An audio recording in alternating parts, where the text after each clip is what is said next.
Hi everyone, welcome to my vlog. Today I'm excited to share with you how a couple successfully upgraded from their MOP unit to a condominium. Let's hear from them. Hello. Alright, maybe you want to start about when did you buy this house? I bought it in 2011. 2011. When actually I was together with my wife here. Back then we were still dating. So We were employed. Yes. We were in employed jobs. yeah, we were in employed jobs. So we just wanted a simple home for ourselves. Back then I was actually in the Air Force, so regular. So just wanted a normal HDB because maybe I have a posting overseas. So, I was lucky enough to get one of the very first few numbers from the ballot. Got this house, and then And how much did you buy it for then? I bought it at 228.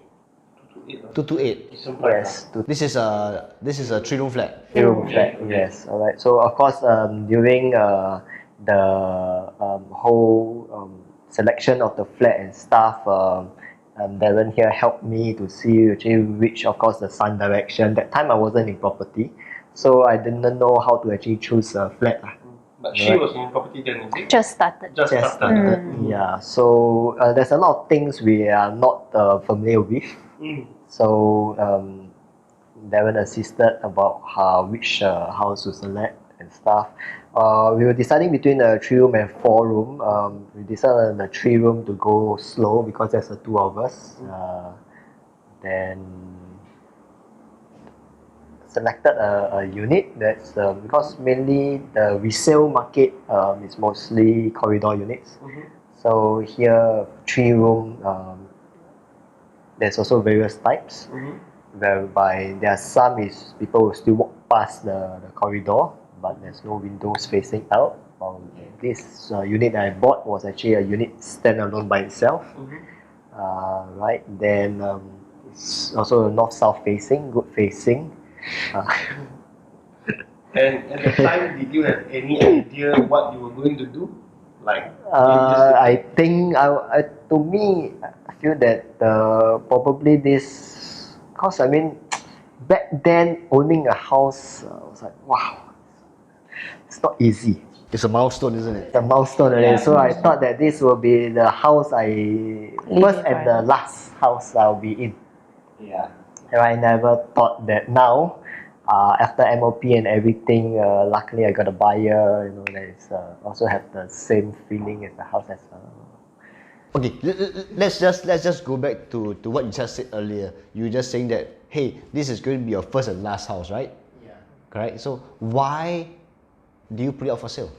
Or rather, why do you sell the house? It's already sold, right? Yeah, so already. Yeah, how much you sell it for? 450. 450, that's a very good profit. So why do you sell it? Because back then I was still in an employed job. Now I came out, I've seen many of my clients actually gaining, making the profit out of their property.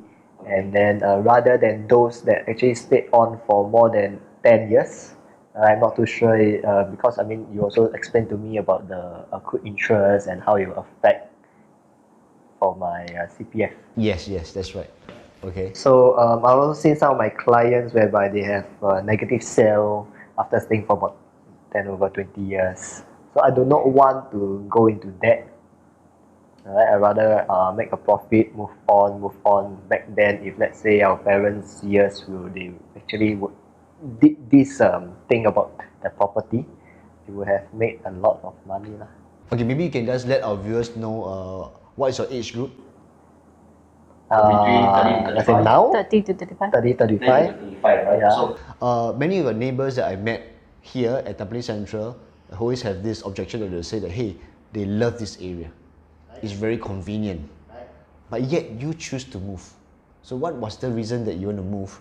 That you, besides wanting to earn a profit, that you have heard or you have actually assisted your customers in having in the past? Location is good, alright, but then you got to weigh, do you want to have your profit now and move on to make further profits, or do you still want to linger on to the location itself? So as what you mentioned that time, a home need not be where you buy, all right? A home will be just where you want to be at. So you can just rent. So moving on forward, we'll be renting somewhere that is closer here. As in, still have the convenience. All right, but we are not tied down to. We have to buy the area. Okay, okay. All right. So what you're saying that basically you don't need to buy a place that you want to call home. You could actually rent a place that you want to stay in this short period of time, and put whatever profits that you've made from this house into a better property. Is that what you're saying? Yeah.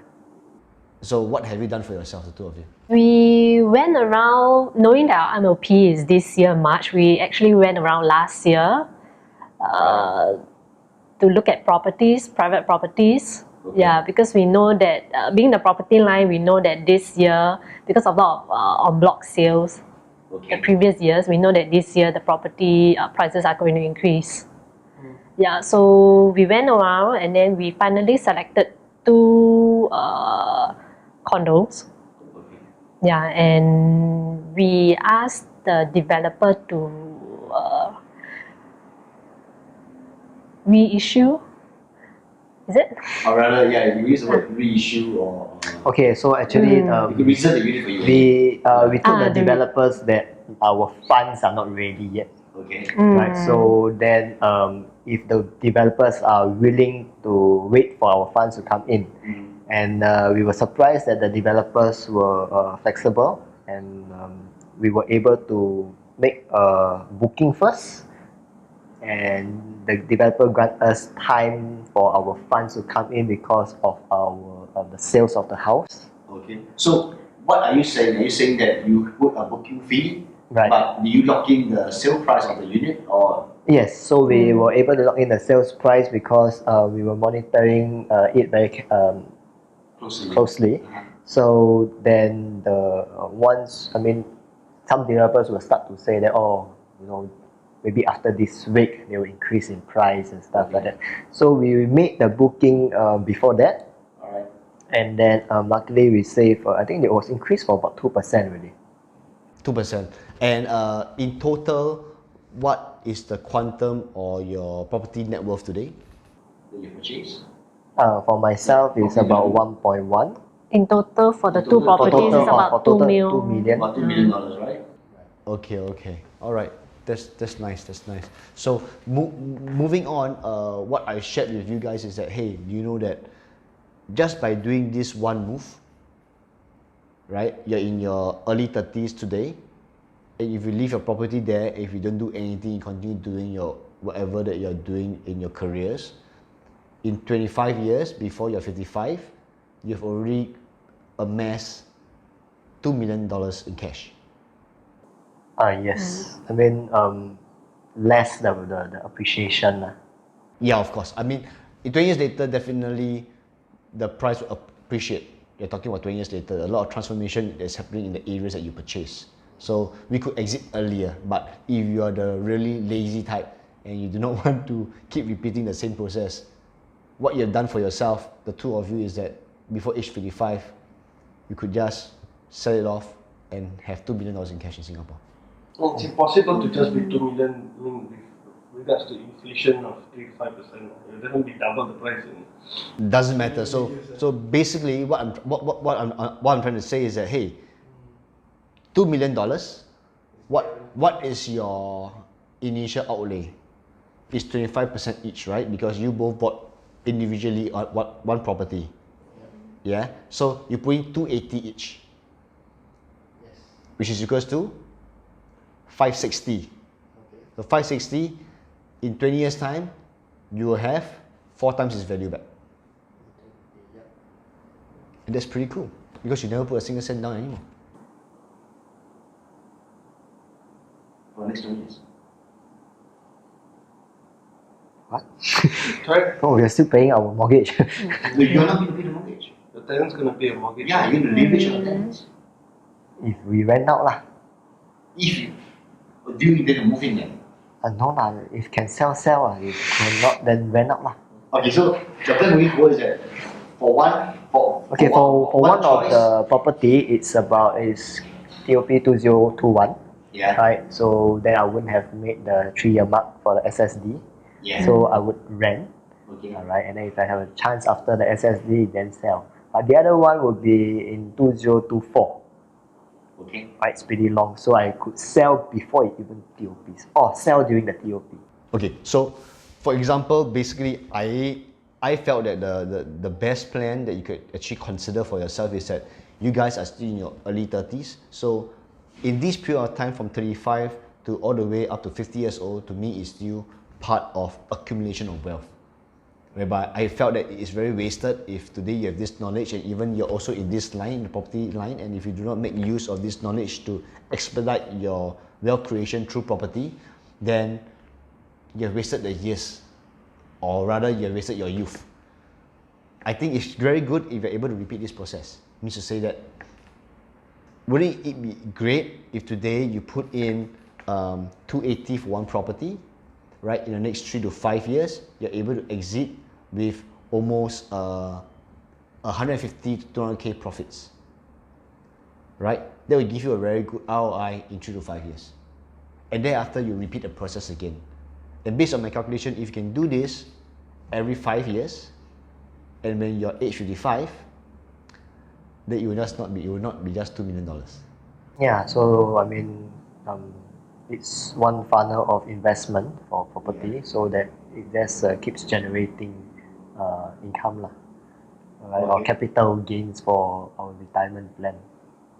All right.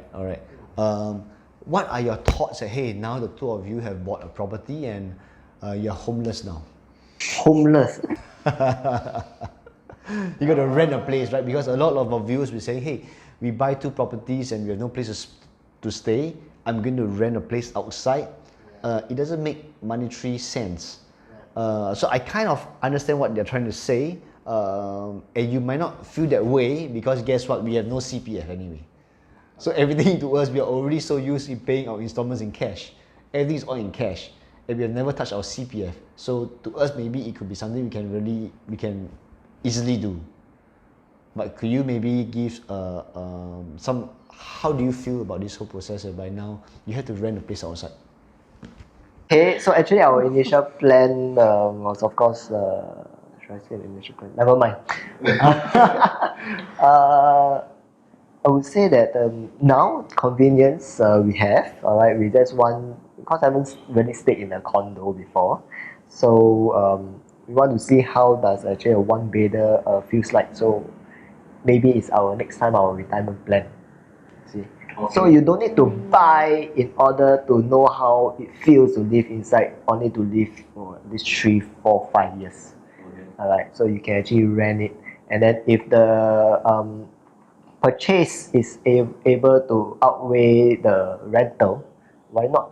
You're able to get experience of going to different condos, having a different feel, and then next time probably it will actually help in the buying process for the next condo next time. Right? So wouldn't it be a very hassle? You got to move house every year or 2? Hassle as in you have to keep moving house, find a new place, take all your stuff, move again. well, I think it's fine because then you will know actually which is actually a white elephant in your house. A change of environment every now and then is good. Okay. So yeah, we see how it goes for the next one. Maybe then we can wrap up on some of the other opportunities besides selling for capital appreciation that they can move into if somebody is willing to buy 2 properties and rent. What are the future options that they have? Oh, the future options I think we can look into for yourself is that I always plan, even for yourself, when I went through with you the plans of what you want to buy, it's always flexible unit whereby if things doesn't go your way, you could always move in. All right, and they also plan a crisis fund for each unit, so they're very comfortable. they're not going to be put in a spot whereby they have to exit right away, right? So you're never in that position. Yeah. So, but moving forward is by renting and having 2 units, you have to be able to keep monitoring the market to know when you should exit, because holding a property for the next 20 years is not going to be the wisest plan. Why? Because you have only this one opportunity not to pay more buyer stamp duty, and if you can, to repeat this as fast as possible. Means to say that if every 3 years is up and there's a good profit, take it and move on, right? If it doesn't, guess what? What properties you have purchased, it is so easy to rent out. That is why I don't understand when people tell me that, hi, what if I cannot rent my property? Okay, because mainly, I mean, people would think that now you have to pay for 3 properties, right? 1 renting, another 2 mortgage, and 1 mortgage probably is about $3,000. Actually, it's not, because of the period span of 3 years. It's BUC, building under construction. Alright, so you only pay a fractional, and the bank disperse slowly in terms of the phases in the construction. Yeah, exactly. So it's not so. It's a small amount. Yes, correct. So it's not so taxing, but of course, when then it comes to TOP, then you can choose to either to sell or to rent out. Renting is so that it can help you to sustain the mortgage. Okay. Alright, so I think it's fine. Okay. What would you like, in summary, you think you could add and share some of the tips or advice to our viewers that who are actually in the same position as you? They have already hit MOP and they're not so sure whether they should move on because they're so comfortable with their present unit. All right. And why is it so crucial, number 1, that they should move on today? And number 2, what type of thought process and planning they should think about before they move into their new property? I think for those only for those MOP clusters, or People like you just hit your 5 years old. 5 years, Yeah. right? So basically, the accrued interest is main thing. I think many people, for me, I have a little CPF, and I already feel the pain or the pinch. All right. So what more those that is dual income, putting all the mortgage as a CPF, right? It'll be more taxing in if you, let's say, you keep it because it's compounding. So if you don't do the switch now, you only later to find out that your capital gain is much lesser than you would have if you have done it during your MOP, first year of MOP rather. Then it'll be harder because again you had all your CPF. You won't be cash rich. Cash rich. Okay. Right. Yeah. So if you are thinking of upgrading, then this will be the best time during the first year of MOP. And for yourself, Kayan, what do you think is which your thought process in moving to condominium or to upgrade, like for yourself, to 2 condominiums? What are the plans or the thought process that a couple or family should think through before even embarking on what you guys did? For me personally, I think the finances. Okay. Yeah, because the thought of shifting out of a HDB and then moving to 2 private property, owning 2 private property is very scary. I mean, even for a property agent. So I think the finances, even for us as property agent, we go through our finances over and over and over again. Yeah, just to make sure that we did the finances was done correctly. So, and it's not, I think, like any layman can do. You really have to thought of like what are the costs involved when you buy 2 properties. So, and then what are the exit property? Yeah, what are the exit strategies when like after the three, if let's say you don't want to rent the properties out and then you want to sell them, what are the exit strategy? What kind of exit strategies applies to these two properties? So, yeah, I think it's good that you can find someone who are familiar with.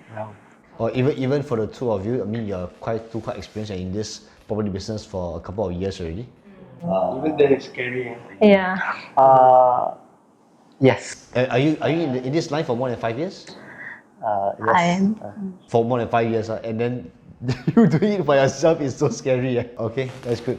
All right, thank you everyone. Watch out for our next vlog. We continue to give you more insights to the Singapore market and what are the residents and Singaporeans actually facing on a day-to-day that they would like to share for you guys to learn. See you next time.